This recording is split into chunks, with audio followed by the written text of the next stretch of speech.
तो hello guys, आज हम बात करने वाले हैं इसके पार्ट 2 लेक्चर के अंदर, जहाँ बात करने वाले हैं इसके आईएमपी क्वेश्चंस ऑफ द 8 से लेके बाकी के जितने चैप्टर्स हैं सेमीकंडक्टर तक की जितने इंपॉर्टेंट क्वेश्चन हो सकते हैं उसको क्या करेंगे, डिस्कस करेंगे। आपको क्या करना है, कॉपी वगैरह लेके बैठ जाना है और जितना मैं आपको टिक मार्क कराऊंगा उसको क्या करना है, आपको टिक मार्क करना है। ये साल जो पेपर होने वाला 2022 के अंदर उसके सबसे इंपॉर्टेंट क्वेश्चन मैं आपको बताने की कोशिश कर रहा हूँ। तो बहुत इंपॉर्टेंट क्वेश्चन है, तो आप नोट करेंगे, कॉपी वगैरह लेके बैठेंगे, पेंसिल वगैरह लेके बैठेंगे। जिन क्वेश्चन बताऊंगा उसको क्या करना है, आपको टिक करना है।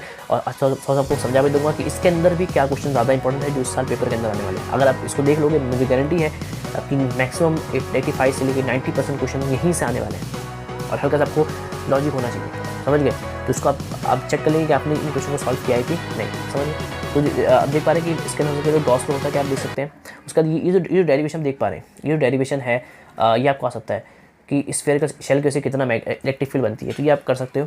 उसके बाद आप चाहो तो इसको भी कर सकते हो, क्योंकि ये सब अच्छे और सिंपल होते हैं, आप इन सबको भी कर सकते हो। लेकिन मैंने इसको टिक नहीं किया हूँ, मैंने प्लेन शीट को टिक किया हूँ। मुझे पॉसिबिलिटी दिख रही है इस साल प्लेन शीट वाला electric field due to plane sheet, ये क्वेश्चन आपको आ सकता है। यहाँ से आपको कुछ भी नहीं पढ़ना है, डायरेक्ट आप जा सकते हो। हाँ, ये इसका जो रिलेशन है वहाँ से क्वेश्चन आते हैं। कई बार देखो कि इसका जो है that is the relation between the electric field and electric potential, यहाँ से क्वेश्चन आते हैं। एंड ये इसका हल्का सा पढ़ लेंगे, इसमें कोई दिक्कत नहीं है। उसके बाद देखो ये इंपॉर्टेंट मैं लगा चुका हूँ, electric potential due two point charge, ये क्वेश्चन आपको आ सकता है इस साल पेपर के अंदर। तो उसको आप अच्छे से नोट करेंगे, इंपॉर्टेंट क्वेश्चन है इस साल आ सकता है। आपको मालूम फॉर्मूला मालूम हो आपको, उसको फॉर्मूला देखो यहाँ से इस आपको नहीं पढ़ना है, सब कैंसिल है। आपको बिल्कुल इसे टाइम वेस्ट नहीं करना है पर भी। देखो ये क्या होता है, अब इसको इसका कंसेप्ट है दैट्स यूज इन न्यूमेरिकल, तो ये न्यूमेरिकल के अंदर आपको यूज़ होगा, वरना ये आपको नहीं आएगा। वरना आपको न्यूमेरिकल के लिए आपको हल्का सा बेसिक, अब इलेक्ट्रोस्टैटिक चैप्टर पढ़ोगे आपको बेसिक तो उसका आना ही चाहिए। इक्विपोटेंशियल सरफेस सब कैंसिल है, तो आपको उसको पढ़ने की जरूरत नहीं है। उसके बाद इसे आपको नहीं पढ़ना है बिल्कुल भी। जो आप चाहो तो इसको एक बार देख सकते हो, ये आपको न्यूमेरिकल्स में क्या है काम आएगा। उसके बाद हाँ देखो ये आपको पढ़ना है, ये 198 पे देख पा रहे हैं, ये जो है इसको आपको पढ़ के आना है। एक्सटर्नल फील्ड के अंदर कितना पोटेंशियल एनर्जी क्रिएट होती है डाइपोल को, वो आपको पढ़ के जाना है। ये सब आपको बिल्कुल नहीं पढ़ना, यहाँ से सब टाइम वेस्ट है। मतलब टाइम वेस्ट मतलब कि यहाँ से क्वेश्चन इस साल आपको मुश्किल है आने के। उसके बाद क्या पढ़ेंगे sir, direct come to the capacitance. Capacitance क्या होता है वो आपको आना चाहिए, उसका फॉर्मूला वगैरह आना चाहिए, उसका यूनिट और उसका डायमेंशन वगैरह आपको निकालना आना चाहिए। आपको मालूम दो तरह के होते हैं, एक सीरीज़ और पैरेलल, तो दोनों को पढ़ के आना है। कैपेसिटेंस इन सीरीज़ और कैपेसिटेंस इन पैरेलल, ये दोनों आपको पढ़ के आना है। इनके ऊपर आपको न्यूमेरिकल आ सकते हैं, समझ गए। तो फिर चलते हैं आगे की तरफ। तो उसके बाद यहाँ से आपको कुछ दिख रहा है, नहीं दिख रहा है सर, तो आगे बढ़ते हैं। आप चाहे तो ये फॉर्मूला नोट कर सकते हो। देखो फॉर्मूला आप जितना नोट करोगे ना आपका उतना आपको हेल्प होगी न्यूमेरिकल सॉल्व करते वक्त, समझ गए। अब ये इसके ऊपर आपको न्यूमेरिकल आ सकता है। ये जो फॉर्मूला है, ये फॉर्मूला हो गया, ये फॉर्मूला हो गया, देखो ये फॉर्मूला हो गया, ये फॉर्मूला, इसके ऊपर आपको न्यूमेरिकल आ सकता है direct. When capacitance are what series और पैरेलल, तो आपको इसके ऊपर डायरेक्ट ये फॉर्मूला आपको आ सकते हैं। उसका क्या पढ़ना है डायरेक्ट, उसका एनर्जी बहुत इंपॉर्टेंट क्वेश्चन है। एनर्जी स्टोर इन कैपेसिटेंस वाला क्वेश्चन बहुत फेमस है, ये आ सकता है सबको इस साल आपको, समझ गए। उसके बाद क्या पढ़ना है सर, वेंडिकुलर जनरेटर वाला सब कैंसिल है, आपको इसको कुछ नहीं पढ़ना है। देखो जो बताना सिर्फ कुछ पढ़ना है बस, जो खत्म हो गया चैप्टर खत्म हो गया। उसका न्यूमेरिकल सेक्शन के अंदर मैं देखो कितना न्यूमेरिकल लगाया हूँ, मैंने ओनली फॉर 3 न्यूमेरिकल मैंने लगाया हूँ। क्या बात है, सिर्फ 3 न्यूमेरिकल लगाया हूँ। आपको उनको क्या करना है, सिर्फ और सिर्फ सॉल्व करना है। आप चाहो तो ये 8 वाला न्यूमेरिकल भी सॉल्व कर सकते हो, ये भी मुझे लग रहा है इंपॉर्टेंट दिख रहा है, एनर्जी वाला दिख रहा है। तो 8 वाला न्यूमेरिकल भी आप क्या कर लेंगे, सॉल्व कर लेंगे 9th, 13 और 12 बस, और आपको कुछ भी करने की जरूरत इसमें नहीं है। तो आते हैं नेक्स्ट चैप्टर की तरफ। इस चैप्टर के अंदर आपको देखो ये जो चैप्टर है, अगर इसको आपको ये 7 नंबर का शायद चैप्टर है या 6 नंबर का, तो अगर आपको ये चैप्टर करना है तो आप इस चैप्टर को पूरा पढ़ोगे तो आपको और मजा आएगा। लेकिन आपको टाइम नहीं है तो इस चैप्टर को अच्छे से पढ़ेंगे, क्योंकि ये चैप्टर आप खुद से पढ़ोगे तो मुश्किल है। अगर आप अच्छे टीचर से पढ़ो तो आपको ये चीज़ें क्लियर होगी, तो आपको ज़्यादा दिक्कत होने वाली नहीं है।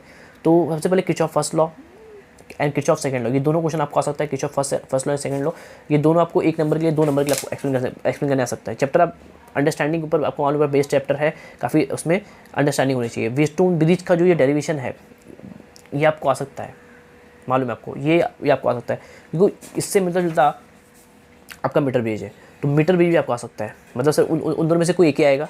जहाँ तक मुझे पॉसिबल दिख रही है इस साल आपको मीटर ब्रिज आएगा। क्या आएगा, मीटर ब्रिज आएगा। जो मैं अपने से बता रहा हूँ, जो मुझे दिख रहा है लग रहा है, तो आपको मीटर ब्रिज जाने की ज़्यादा चांस है as compare to Wheatstone network. लेकिन आपको मालूम है व्हीटस्टोन नेटवर्क आपको आना चाहिए, क्योंकि व्हीटस्टोन नेटवर्क और दोनों का एक रिलेशन है।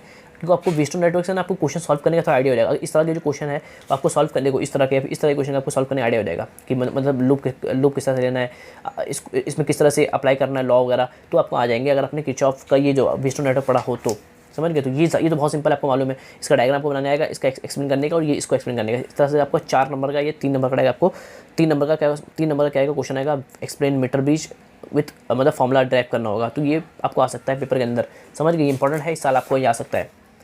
उसके बाद व्हाट इज अ पोटेंशियोमीटर, बहुत इंपॉर्टेंट। देखो मैंने पोटेंशियोमीटर पे सिर्फ वो लगाया हूँ, वेरी वेरी इंपॉर्टेंट, मतलब वेरी मतलब यहाँ से आपको डेफिनेशन एक आ सकता है कि वो एन मतलब डिफाइन पोटेंशियोमीटर, या फिर आपको आएगा एंड डिफाइन पोटेंशियो मतलब ग्रेडियंट, ये भी आपको क्वेश्चन आ सकता है। What is a potential gradient, आपको मालूम है कि falls potential falls down the potential drop per यू टेन दैट्स कॉल्ड पोटेंशियल ग्रेडियंट। तो ये आपको ये डेफिनेशन आ सकता है, या फिर होता क्या हो सकता है, वो इंपॉर्टेंट नहीं। उसके बेस्ड जो कंसेप्ट है, इसका कंसेप्ट अगर आपको आएगा, आपको अगर आपने पढ़ा है इसके कंसेप्ट और इसके जो न्यूमेरिकल्स हैं उसके बेस आपको क्वेश्चन आएंगे, ये मैं बोल सकता हूँ 100%, समझ गए। और कंपेयरिंग द 2 MF का ये क्वेश्चन भी आपको आ सकता है, समझ गए।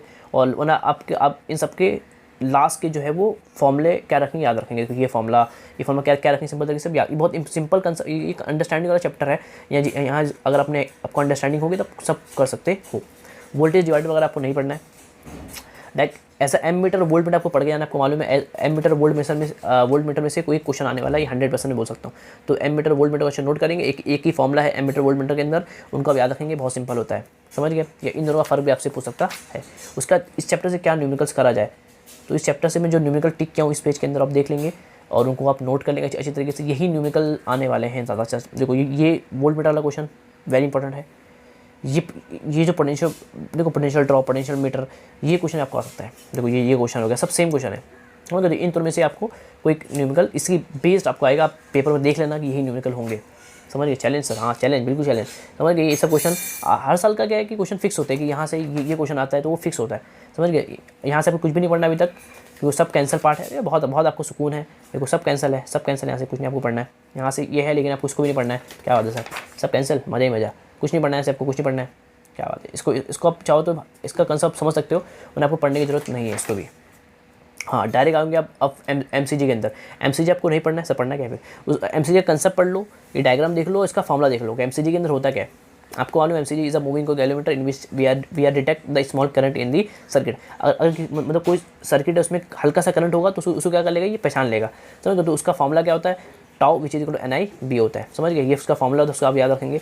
और इसका जो ये जो फॉर्मूला है, इसको याद रखेंगे। देखो ये सब फॉर्मूला, ये एक फॉर्मूला, यहीं से सब कुछ निकलता है, तो इसको याद रखेंगे। मैग्नेटिक डाइपोल मूवमेंट बहुत इंपॉर्टेंट है, मैग्नेटिज्म के चैप्टर के लिए भी। What is a magnetic movement, mu which is equal to NIA, बहुत इंपॉर्टेंट है। इसके बेस्ड न्यूमेरिकल, इसके या डिफाइन करने तो नहीं मुश्किल है, इसके ऊपर आपको न्यूमेरिकल आ सकता है, या ये फिर ऐसा आ सकता है कि define magnetic movement and right the unit and right the dimension. तो ऐसे क्वेश्चन आपको पेपर के अंदर आ सकते हैं। मैं क्वेश्चन बता रहा हूँ कि इस तरह से आपको क्वेश्चन आ सकता है।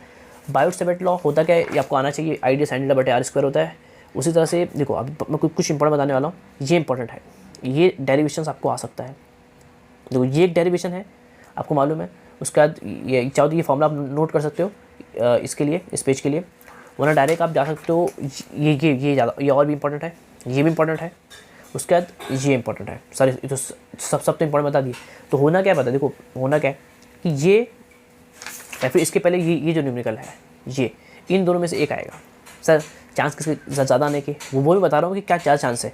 तो ज़्यादा चांस तो मुझे लग रहे हैं, जहाँ तक मुझे लग रहे हैं, तो आपको ये आने के ज़्यादा चांस है। कौन सा, एक्सेस वाला, कौन सा, ये वाला एक्सेस वाला क्वेश्चन पेपर ज़्यादा आने के चांस मुझे दिख रहे हैं। तो आप इसको पहले प्रैक्टिस करेंगे, फिर उसको करेंगे, मतलब सब कर सकते हो, लेकिन मुझे लग रहा है कि ज़्यादा चांस इसके हैं।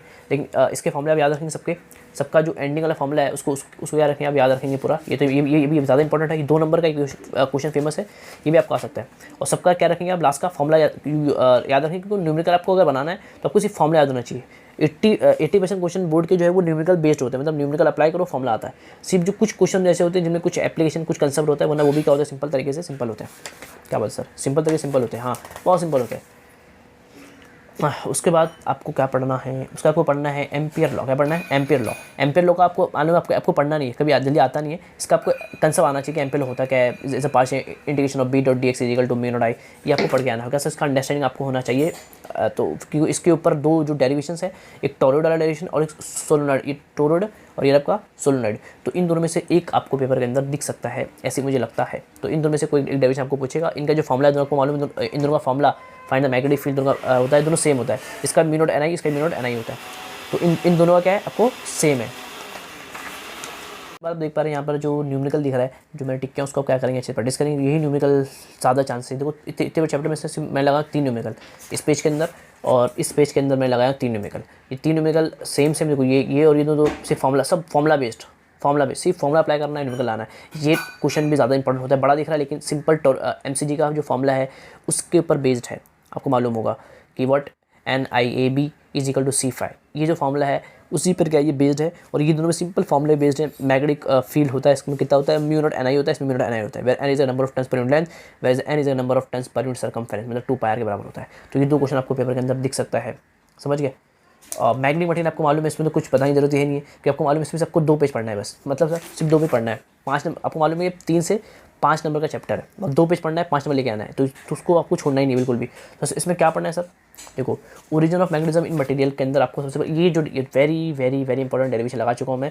देख पा रहे कि magnetic movement due two electron, electron कैसे कितना मैग्नेटिक मूवमेंट बनता है, ये क्वेश्चन बहुत फेमस है, बहुत फेमस है। तो ये क्वेश्चन आपको डायरेक्ट 3 नंबर का आएगा। 5 नंबर का चैप्टर 3 नंबर यहाँ से एक न्यूमेरिकल आएगा, 2 से 3 नंबर का न्यूमेरिकल आएगा। तो ये बहुत फेमस डेरिवेशन आपको डायरेक्ट आता है। ज़्यादा चांस है तो इसको अच्छे से पढ़ेंगे, लास्ट से पढ़ेंगे, पूरा लास्ट से पढ़ेंगे, समझ गए। उसका जो डेरिवेशन है उतने पढ़ेंगे, मतलब उसका देखो यहाँ से जो चीज़ें हैं आपको ये आ सकता है कि व्हाट इज अ मैग्नेटाइजेशन, ये आपको क्वेश्चन आ सकता है, डिफाइन मैग्नेटाइजेशन। तो आपको इसको पढ़ के आना, net magnetic movement per unit volume, समझ गए। तो उसका फॉर्मूला और सब आपको आना चाहिए। अब यहाँ से जब बहुत सारे फॉर्मूले लिखे हुए हैं तो उन फॉर्मूले को आप सिर्फ नोट कर लेंगे। आपको अगर आपने किसी टीचर से पढ़ा तो आपको अंडरस्टैंडिंग होगी पूरी की। सब के सब क्या होता है, एक से बढ़ के सब आपस में क्या होता है, सब एक रिलेशन है, सब उससे से मतलब एक को करोगे तो आगे सब आपका निकल जाएगा फॉर्मूला। तो फॉर्मूला आप याद रखेंगे, M which is equal to XH, समझ गए। तो ये जो फॉर्मूला है, ये फॉर्मूला से आप याद रखेंगे बस, समझ गए। ये बहुत सिंपल टॉपिक है, आपको इसको अच्छे से पढ़ के आना है। 2 ही पेज है, इसको बिल्कुल कोई स्किप नहीं करना है, इसके बेस आपको न्यूमेरिकल आएंगे। उसका क्या पढ़ना है, कुछ नहीं पढ़ना है, खत्म हो गया, चैप्टर खत्म हो गया। क्या बात है सर, इतना सिंपल चैप्टर। तो 5 नंबर आपको बोनस के मिलेंगे चैप्टर के अंदर, हल्का सा आपको पढ़ के जाना है और कुछ नहीं। अब सर इसके ऊपर मैंने सिर्फ 2 न्यूमेरिकल टिक किया, उनको क्या करना है, आपको सॉल्व करना है, और कोई न्यूमेरिकल ज़्यादा आने के चांस नहीं है। पहली बात तो इन दोनों को सॉल्व कर लेंगे।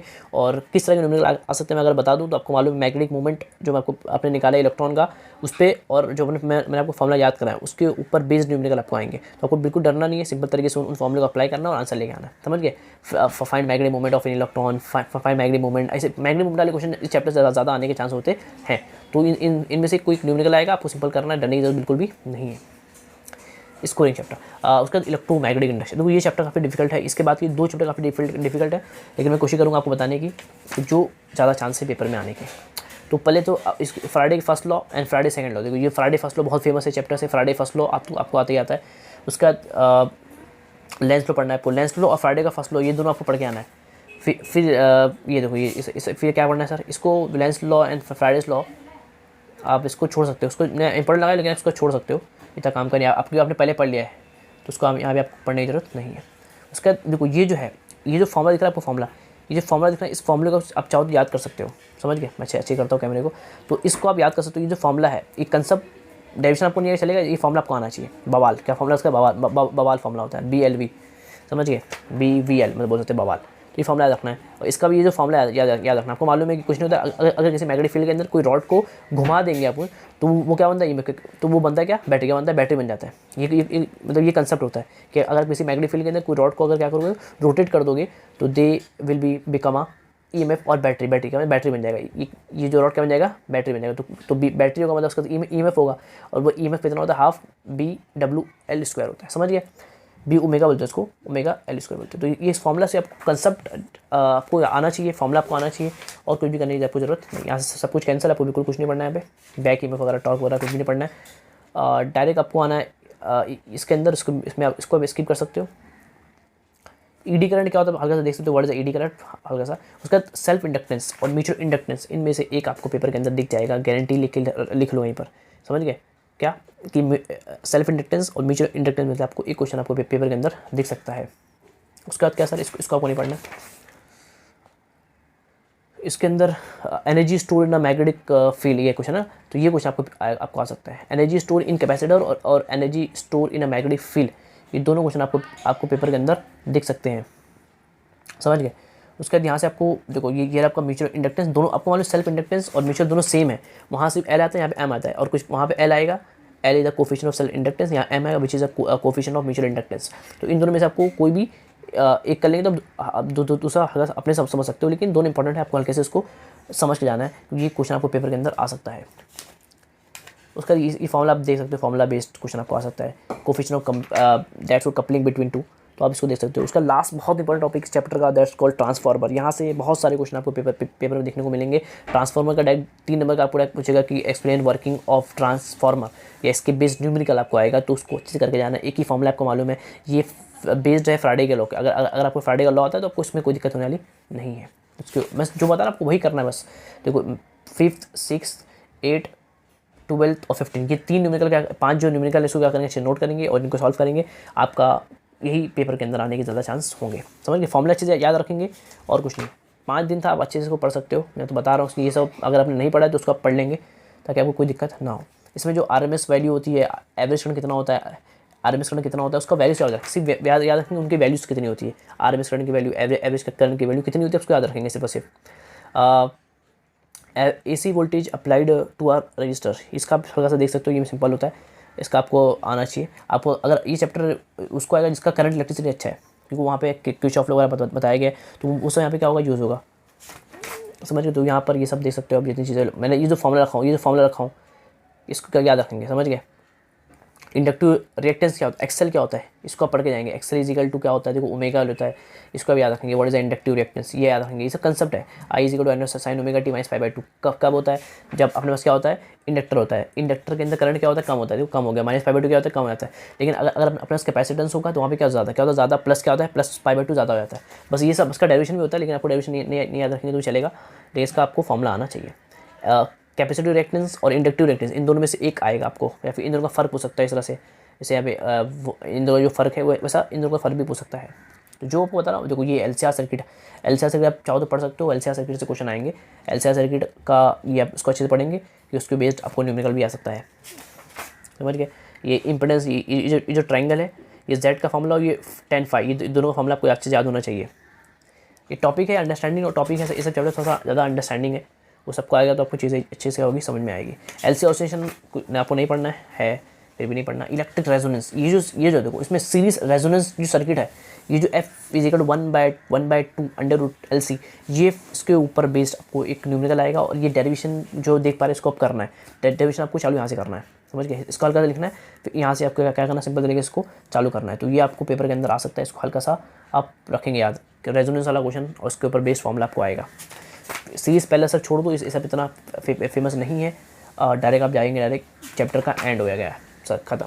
तो यहाँ से आपको क्या न्यूमेरिकल दिख रहा है, तो आपको जो न्यूमेरिकल्स दिख रहे हैं 14, 17, 19, 20 इतने न्यूमेरिकल अगर आप सॉल्व कर लो तो आपके लिए काफ़ी है, आपको स्कोर करने के लिए पेपर के अंदर। तो अब जो बता रहा हूँ उनको क्या करेंगे, आप नोट कर देंगे, वही आपके लिए क्या है, काफ़ी है पेपर में नंबर लाने के लिए। अब यहाँ से जो चैप्टर्स है वो बहुत ईजी चैप्टर आपको मालूम है। Due nature of radiation matter के अंदर 5 नंबर का साथ चैप्टर है और बहुत सिंपल चैप्टर है। आपको मालूम क्या पढ़ना है, इसके अंदर पढ़ना है फोटोइलेक्ट्रिक इफेक्ट होता है क्या, डिफाइन करने आएगा, डिफाइन फोटोइलेक्ट्रिक इफेक्ट, खत्म। ये डायग्राम इसका आप देख सकते हो, ये आपको आ सकता है। उसके बाद कुछ नहीं पूछेगा, ऐसे कुछ नहीं पूछेगा। समझ गए, ये सब हल्का सा आपको, अगर आपको इस चैप्टर का अगर आपको अंडरस्टैंडिंग है तो फिर बहुत सिंपल और इजी चैप्टर में से एक है ये भी चैप्टर, आपको मालूम है। ये सब आपको हल्का सा आपको सब मालूम होगा अगर आपने समझा है सब चीज़ें, तो वरना ये सब काम की तो नहीं है, और आपको आ सकता है। देखो इसमें कुछ मैं डिफाइन कर दूँ, से define work function, define threshold frequency and define threshold wavelength, ये 3 जो डिफाइन है ये आपको आ सकता है। समझ गए, ये 3 define threshold frequency, wavelength and define work function, ये तीनों आपको डिफाइन के फॉर्म में क्वेश्चन आ सकते हैं। तो आपको बता दिया आइंस्टाइन का जो इक्वेशन है, अगर आप इसको पढ़ोगे तो बहुत लंबा सा देके रखा है। देखो बहुत लंबा सा पूरा देके रखा है, ये सब आपको लिखना है। लेकिन अगर आप लेक्चर्स वगैरह देखे हो या फिर अपने उस पर भी मैंने इसका लेक्चर डाला हूँ, तो वहाँ देखेंगे तो मैंने उसको बहुत शॉर्ट तरीके से इसमें क्या पॉइंट आपको लिखना है विथ डेरिवेशन मैंने आपको सबको बता के रखा हूँ। तो ये 4 नंबर से 3 नंबर का क्वेश्चन आपको डायरेक्ट चैप्टर से आएगा। आइंस्टाइन इक्वेशन या इसका पॉस्चर क्या करना है आपको लिखना है। समझ गए, तो आपको ये क्वेश्चन आ सकता है। ये जो यहाँ से चालू होता है, फिर इतना सा आपको नहीं लिखना है, इसमें बहुत शॉर्ट्स करके मैंने इसको बताया था। 3 पॉइंट मैं बताया से आपको इतना करना है। समझ गए, और चैप्टर क्या होगा, खत्म हो गया। तो आपको यही क्या हो गया, खत्म हो गया। इतना बड़ा जो करके देखा है, इतना करने की जरूरत नहीं। अगर आप टीचर वगैरह पढ़ोगे तो आपको मालूम है टीचर ने 3 से 4 पॉइंट लिखा होगा, 4 पॉइंट, और थोड़ा सा हल्का सा इसका जो फॉर्मूला मेकिंग है, फॉर्मूला कैसे बनता है वो फॉर्मूला बना लो, और उसका 3 से 4 लिख लो, पॉजिटिव लिख लो और हल्का सा ऊपर एक्सप्लेन कर दो, बस इतना अगर लिखोगे तो भी आपको 3 नंबर मिल जाएगा। लेकिन यहाँ बुक में बहुत बड़ा दिख रखा है, आपको इसको मतलब टीचर वगैरह से पढ़ना है। वरना मैंने इसका बनाया तो लेक्चर, वहाँ पे मैंने इसको बहुत छोटा करके मैंने इसको लेक्चर को बना चुका हूँ, तो उसको आप जाके वहाँ पे देख सकते हो। सिंपल सा सर्च करेंगे आपको मिल जाएगा। यहाँ से आपको कुछ नहीं पढ़ना, डायरेक्ट डी ब्रोगली हैबिट दोस्तों पढ़ के आना अच्छे से, भाई इंपॉर्टेंट क्वेश्चन होता है यहाँ से। इसके ऊपर बेस्ड न्यूमेरिकल भी आपको पेपर में आ सकते हैं। उसका यहाँ से आपको बिल्कुल भी कुछ नहीं पढ़ना, इसको अलग आप देख सकते हो, कुछ नहीं करना है आपको। और ऐसे ही चैप्टर क्या हो गया, खत्म हो गया। तो ये चैप्टर इंपॉर्टेंट, यहाँ से इस चैप्टर से मेन क्या इंपॉर्टेंट है वो मैंने आपको बता दिया। और यहाँ से सर इसमें कौन से न्यूमेरिकल आ सकते हैं, तो मैंने अब इस जो न्यूमेरिकल को टिक नहीं किया तो इसमें कौन सा न्यूमेरिकल ज़्यादा आने के चांस है। तो मैं अगर अपने से अगर बता दूं आपको, मैंने जो देखा था मैंने जो, तो उसमें से फॉर्मूला बेस्ड न्यूमेरिकल आएंगे, फॉर्मूला बेस्ड न्यूमेरिकल आएंगे। इसे आप 9th वाला कर लो, 9th वाला 11th वाला, 12th वाला, 13 वाला और 17 कर लो, समझ गए। तो जो मैंने बोला उसको आप नोट कर लेंगे, उतना ही कर लेंगे तो बहुत है। लेकिन मेन क्या है, बहुत सिंपल न्यूमेरिकल आएंगे। हाँ मतलब फॉर्मूला बेस्ड, एक ही फॉर्मूला इस चैप्टर के अंदर सिर्फ और सिर्फ 2-3 फॉर्मूला है। एक अपना आइंस्टाइन जो है equation, kinetic energy is equal to h mu minus work function, ये एक न्यूमेरिकल है। तो उसके भी आपको आएंगे न्यूमेरिकल आएंगे। उसके बाद स्ट्रक्चर ऑफ एटम की बात की जाए तो यहाँ से आपको क्या पढ़ना है, आपको सिंपली पढ़ना है एटॉमिक स्पेक्ट्रम पूरा, यहाँ से पूरा आपको पढ़ना है, बहुत पूरा पढ़ के आना है। ये रेडियस और वेलोसिटी का जो डेरिवेशन है वो आपको पेपर के अंदर आएगा। एनर्जी ऑफ इलेक्ट्रॉन इतना चांस नहीं, लेकिन इसका फॉर्मूला भी याद रखेंगे और इसको पढ़ के आएंगे। पूरा पेज पढ़ के आएंगे, यहाँ से जितना पेज था यहाँ से सब कैंसिल है आपको मालूम, क्योंकि यहाँ से सब पूरा कैंसिल है। तो क्वेश्चन वहीं से आएंगे जो आएंगे, यहाँ से पूरा सब कैंसिल है। डायरेक्ट आपको जाना है यहाँ पर, हाँ ये जो लॉ आएगा आपको, लॉ आपको यहाँ पे देखो ये रहा ये जो लॉ है ये आपको बहुत ज़्यादा इंपॉर्टेंट है, ये पेपर में आपको आएगा, समझ गए। तो ये पूरा लॉ पूरा अच्छे से पढ़ के जाएंगे यहाँ तक पूरा, समझ गए। बस इसके ऊपर एक आध न्यूमेरिकल आएंगे और इस चैप्टर के आपको न्यूमेरिकल नहीं करना है बिल्कुल भी, एक भी न्यूमेरिकल आपको नहीं करना है, क्योंकि यहाँ से एक भी न्यूमेरिकल नहीं आने वाले, क्योंकि जो फॉर्मूला है उसके बेस्ड क्वेश्चन आएंगे जो इसमें यहाँ पे नहीं दिया हुआ है, समझ गए। तो यहाँ से आपको बिल्कुल भी एक आध क्वेश्चन कर सकते हो, वरना कोई ज़रूरी नहीं है। जैसे कि 19th वाला क्वेश्चन कर सकते हो, 19th वाला क्वेश्चन और 20 वाला क्वेश्चन ये आप कर सकते हो अगर चाहो तो, वरना और कुछ क्वेश्चन करने की यहाँ पे कोई ज़रूरत बिल्कुल नहीं है, समझ गए। तो एक आध कर सकते हो, वरना आपको करने की बिल्कुल ज़रूरत नहीं है। तो last chapter which is semiconductors, तो यहाँ से आपको मालूम क्या पढ़ना है, यहाँ से बताने की जरूरत भी नहीं है, इतना सिंपल होता है ये। पी इंजेक्शन डायोड आप पढ़ सकते हो हल्का सा, जो कि इस साल आपको नहीं है। यहाँ से सर ज़्यादा इंपॉर्टेंट क्या पता है, ज़्यादा इंपॉर्टेंट टॉपिक है, जैसे मैं आपको बोलूँ फुल रेक्टिफायर जो गया वो इंपॉर्टेंट था। उसके बाद यहाँ से सबको नहीं आता, सिंपल सा टॉपिक बताऊँगा आपको जो पढ़ के आना है, ये सबको नहीं पढ़ना, देख लो यहाँ से कोई भी आपको नहीं पढ़ना है, जो आपका भाई बता रहा है सिर्फ आपको उतना पढ़ के आना है बस। फोटो डायोड बहुत इंपॉर्टेंट है, फोटो डायोड बहुत इंपॉर्टेंट है, यहाँ से आपको क्वेश्चन आएंगे। फोटो डायोड क्या होता है, यहाँ ये आपको क्वेश्चन आ सकता है, समझिए। फोटो डायोड पढ़ के आना है, 16 साल पढ़ के आना है, ये आपको पढ़ के आना है बस, समझ गए। और चाहे तो आप एलईडी पढ़ सकते हो, एलईडी भी क्वेश्चन आता है, समझ गए। एलईडी भी क्वेश्चन आपको आता है और आपको ज़्यादा कुछ करने की जरूरत नहीं है। और डायरेक्ट आपको पढ़ना है वो वाला गेट्स पढ़ना है, क्या पढ़ना है आपको, गेट्स पढ़ना है। गेट्स से आपको क्वेश्चन आ सकता है, देखो ये रहा गेट्स कहाँ गया, देखो अपन आते लॉजिक गेट्स पे, देखो ये रहा। इस पिछले देख सकते हो लॉजिक गेट्स जो है वो आपको मान लो or gate, and gate, not gate, nor gate, वो सबको पढ़ के आना है। वो सबको हल्का सा कभी क्वेश्चन आ सकता है, बहुत सिंपल भी होता है, आपको मालूम बहुत इंटरेस्टिंग चीज़ है सब, तो ये सब पढ़ के जा सकते हो बस, और कुछ पढ़ने की जरूरत नहीं। इस तरह से आपका पूरा चैप्टर क्या हो गया, खत्म हो गया। इनकम्प्लीट मैंने पार्ट 1 के अंदर इसके हाफ पार्ट और पार्ट 2 के अंदर मैंने पूरा चैप्टर क्या कर लिया अपने, मतलब हो गया अपना अपने क्या कवर कर लिया। तो पार्ट 1 के अंदर अपन इसके जो 8 चैप्टर थे उसको अपन क्या कि फुल अच्छे तरीके से समझ लिया, अंडरस्टैंड कर लिया कि कौन से क्वेश्चन वहाँ आ सकते हैं।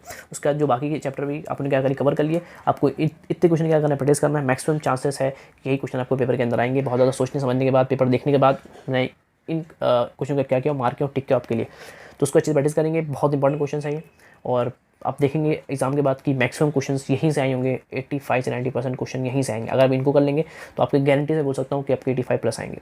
से आपको अच्छे से चीज़ों को समझना है, अंडरस्टैंडिंग होनी चाहिए। आप ऐसा नहीं कि आपने कभी पढ़ा ही नहीं है, तो आपको थोड़ा अंडरस्टैंडिंग होनी चाहिए चीज़ों की, थोड़ा साल का बेसिक मालूम होना चाहिए। फिर अगर आप इन सब क्वेश्चन कर लेंगे अच्छे से तो 100% क्वेश्चन यहीं से आने वाले। MCQs वगैरह आपको थोड़ा प्रैक्टिस कर जाना होगा। आपको अगर बेसिक आएगा तो आप MCQs वगैरह सबसे अच्छे होते हैं, तो आपको उसका बेसिक होगा तो आप उसको भी कर सकते हो, समझ गए। तो अच्छे से पढ़िए और अच्छे से रिवाइज कीजिए।